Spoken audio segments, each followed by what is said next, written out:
ಇನ್ನು ಜೆಡಿಎಸ್ ರಾಜ್ಯಾಧ್ಯಕ್ಷರಾಗಿ ನಿಖಿಲ್ ಘೋಷಣೆ ಸಾಧ್ಯತೆ ಇದೆ. ನಾಳೆ ದಿನ ನಿಖಿಲ್ ಕುಮಾರಸ್ವಾಮಿ ಹೆಸರು ಘೋಷಣೆಯ ಸಾಧ್ಯತೆ ಇದೆ. ಜೆಡಿಎಸ್ 25ನೇ ವರ್ಷದ ರಜತ ಮಹೋತ್ಸವ ಕಾರ್ಯಕ್ರಮ ನಡೆಯುತ್ತಿದೆ. 25 ವರ್ಷ ಪೂರ್ತಿಯಾಗಿದೆ. ನಾಳೆ ಕಾರ್ಯಕ್ರಮದಲ್ಲಿ ನಿಖಿಲ್ ಹೆಸರನ್ನ ರಾಜ್ಯಾಧ್ಯಕ್ಷರಾಗಿ ಘೋಷಣೆ ಮಾಡುವಂತ ಸಾಧ್ಯತೆ ಇದೆ. ಕಾರ್ಯಕ್ರಮದಲ್ಲಿ ನಿಖಿಲ್ಗೆ ರಾಜ್ಯಾಧ್ಯಕ್ಷ ಪಟ್ಟ ಸಿಗೋ ಸಾಧ್ಯತೆಗಳು ದಟ್ಟವಾಗಿದೆ. ಪಕ್ಷ ಸಂಘಟನೆ ಹಿನ್ನೆಲೆ ನಿಖಿಲ್ಗೆ ಸ್ಥಾನ ನೀಡುವುದಕ್ಕೆ ಚಿಂತನೆ ಮಾಡಲಾಗಿದೆ. ಇದೀಗ ಆ ಪೊಸಿಷನ್ ನಲ್ಲಿರೋದು ಎಚ್.ಡಿ. ಕುಮಾರಸ್ವಾಮಿ ಅವರು. ನಾಳೆ ದಿನ ಜೆಡಿಎಸ್ ರಾಷ್ಟ್ರೀಯ ಕಾರ್ಯಕಾರಿಣಿ ಮೀಟಿಂಗ್ ಇರುತ್ತೆ. ಸಭೆಯಲ್ಲಿ ಈ ಬಗ್ಗೆ ನಿರ್ಧಾರ ಪ್ರಕಟಿಸುವಂತ ಸಾಧ್ಯತೆಗಳಿದೆ. ಸಭೆ ನಂತರದಲ್ಲಿ ಅಧಿಕೃತವಾಗಿ ನಿಖಿಲ್ ಹೆಸರು ಘೋಷಣೆಯ ನಿರೀಕ್ಷೆ ಕೂಡ ಇದೆ.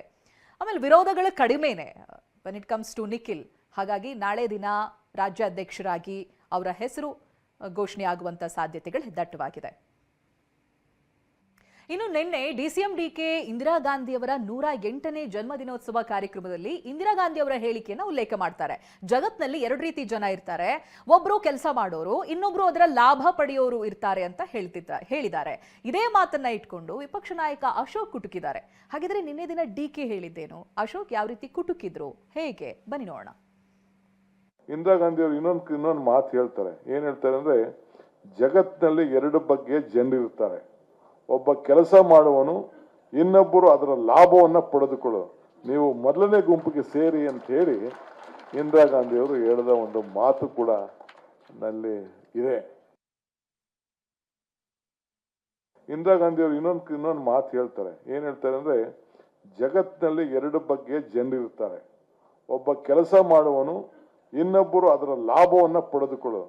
ನೀವು ಮೊದಲನೇ ಗುಂಪಿಗೆ ಸೇರಿ ಅಂತ ಹೇಳಿ ಇಂದಿರಾ ಗಾಂಧಿ ಅವರು ಹೇಳಿದ ಒಂದು ಮಾತು ಕೂಡ ನಲ್ಲಿ ಇದೆ. ಇಂದಿರಾ ಗಾಂಧಿ ಅವರು ಇನ್ನೊಂದು ಮಾತು ಹೇಳ್ತಾರೆ. ಪತ್ರಿಕೆಯಲ್ಲಿ ಇವತ್ತು ಇನ್ನೊಬ್ಬರು ಫೋಟೋ ಸಿಎಂದು ಬರಬೇಕಾಯ್ತು 2.5 ವರ್ಷಕ್ಕೆ, ಬಂದಿಲ್ಲ. ನಿನ್ನೆ ಡಿ.ಕೆ. ಶಿವಕುಮಾರ್ ಭಾಷಣ ಮಾಡಿದ್ದಾರೆ. ಅಗ್ರಿಮೆಂಟ್ 2.5 50-50 ವಚನ ಭ್ರಷ್ಟರು ಕಾಂಗ್ರೆಸ್ ಅವರು. ನೆಕ್ಸ್ಟ್ ಡಿ.ಕೆ. ಶಿವಕುಮಾರ್ ಅದನ್ನೇ ಇಟ್ಕೊಂಡು ಹೋಗೋದು. ಡಿ.ಕೆ. ಶಿವಕುಮಾರ್ ವಚನ ಭ್ರಷ್ಟರು ಕಾಂಗ್ರೆಸ್ ಅವರು. ಅವ್ರು ಹೇಳಿದ್ದಾರೆ, ನಿನ್ನೆ ಕಾಂಗ್ರೆಸ್ ಮೀಟಿಂಗ್ ಅಲ್ಲಿ ಹೇಳಿದ್ದಾರೆ, ಕೆಲಸ ಒಬ್ಬರದು, ಲಾಭ ಮತ್ತೊಬ್ಬರದು. ಸಿದ್ದರಾಮಯ್ಯ ಮುಂದೆನೆ ಹೇಳಿದ್ದಾರೆ ಕಾಂಗ್ರೆಸ್ ಕಾರ್ಯಕರ್ತರಿಗೆ. ಅಂದ್ರೆ ಯಾರ್ದು? ನಾನು ಕೆಲಸ ಮಾಡಿದೆ, ಸಿದ್ದರಾಮಯ್ಯ ಓಸಿಯಾಗಿ ಮುಖ್ಯಮಂತ್ರಿ ಆದ್ರು. ಇಷ್ಟೇ ಅರ್ಥ. ಬಿಡಿಸಿ ಹೇಳ್ತಾ ಇದ್ದೀನಿ. ಓಸಿ ಮುಖ್ಯಮಂತ್ರಿ, ಕೆಲಸ ನಂದು, ಸಿದ್ದರಾಮಯ್ಯ ಕೆಲಸ ಮಾಡದೆ, ಏನು ಕೆಲಸ ಮಾಡದೆ ಮುಖ್ಯಮಂತ್ರಿ ಆದ್ರು ಅಂತಾನೆ ಹೇಳಿದ್ದಾರೆ. ಅದಕ್ಕೆ ಇನ್ನೂ ಮುಂದೆ ಹೋಗಿ ಕಣ್ಣೀರ. ಇನ್ನು ಜೆಡಿಎಸ್ ರಾಜ್ಯಾಧ್ಯಕ್ಷರಾಗಿ ನಿಖಿಲ್ ಘೋಷಣೆ ಸಾಧ್ಯತೆ ಇದೆ. ನಾಳೆ ದಿನ ನಿಖಿಲ್ ಕುಮಾರಸ್ವಾಮಿ ಹೆಸರು ಘೋಷಣೆಯ ಸಾಧ್ಯತೆ ಇದೆ. ಜೆಡಿಎಸ್ 25ನೇ ವರ್ಷದ ರಜತ ಮಹೋತ್ಸವ ಕಾರ್ಯಕ್ರಮ ನಡೆಯುತ್ತಿದೆ. 25 ವರ್ಷ ಪೂರ್ತಿಯಾಗಿದೆ. ನಾಳೆ ಕಾರ್ಯಕ್ರಮದಲ್ಲಿ ನಿಖಿಲ್ ಹೆಸರನ್ನ ರಾಜ್ಯಾಧ್ಯಕ್ಷರಾಗಿ ಘೋಷಣೆ ಮಾಡುವಂತ ಸಾಧ್ಯತೆ ಇದೆ. ಕಾರ್ಯಕ್ರಮದಲ್ಲಿ ನಿಖಿಲ್ಗೆ ರಾಜ್ಯಾಧ್ಯಕ್ಷ ಪಟ್ಟ ಸಿಗೋ ಸಾಧ್ಯತೆಗಳು ದಟ್ಟವಾಗಿದೆ. ಪಕ್ಷ ಸಂಘಟನೆ ಹಿನ್ನೆಲೆ ನಿಖಿಲ್ಗೆ ಸ್ಥಾನ ನೀಡುವುದಕ್ಕೆ ಚಿಂತನೆ ಮಾಡಲಾಗಿದೆ. ಇದೀಗ ಆ ಪೊಸಿಷನ್ ನಲ್ಲಿರೋದು ಎಚ್.ಡಿ. ಕುಮಾರಸ್ವಾಮಿ ಅವರು. ನಾಳೆ ದಿನ ಜೆಡಿಎಸ್ ರಾಷ್ಟ್ರೀಯ ಕಾರ್ಯಕಾರಿಣಿ ಮೀಟಿಂಗ್ ಇರುತ್ತೆ. ಸಭೆಯಲ್ಲಿ ಈ ಬಗ್ಗೆ ನಿರ್ಧಾರ ಪ್ರಕಟಿಸುವಂತ ಸಾಧ್ಯತೆಗಳಿದೆ. ಸಭೆ ನಂತರದಲ್ಲಿ ಅಧಿಕೃತವಾಗಿ ನಿಖಿಲ್ ಹೆಸರು ಘೋಷಣೆಯ ನಿರೀಕ್ಷೆ ಕೂಡ ಇದೆ. ಆಮೇಲೆ ವಿರೋಧಗಳು ಕಡಿಮೆನೆ when it comes to Nikhil.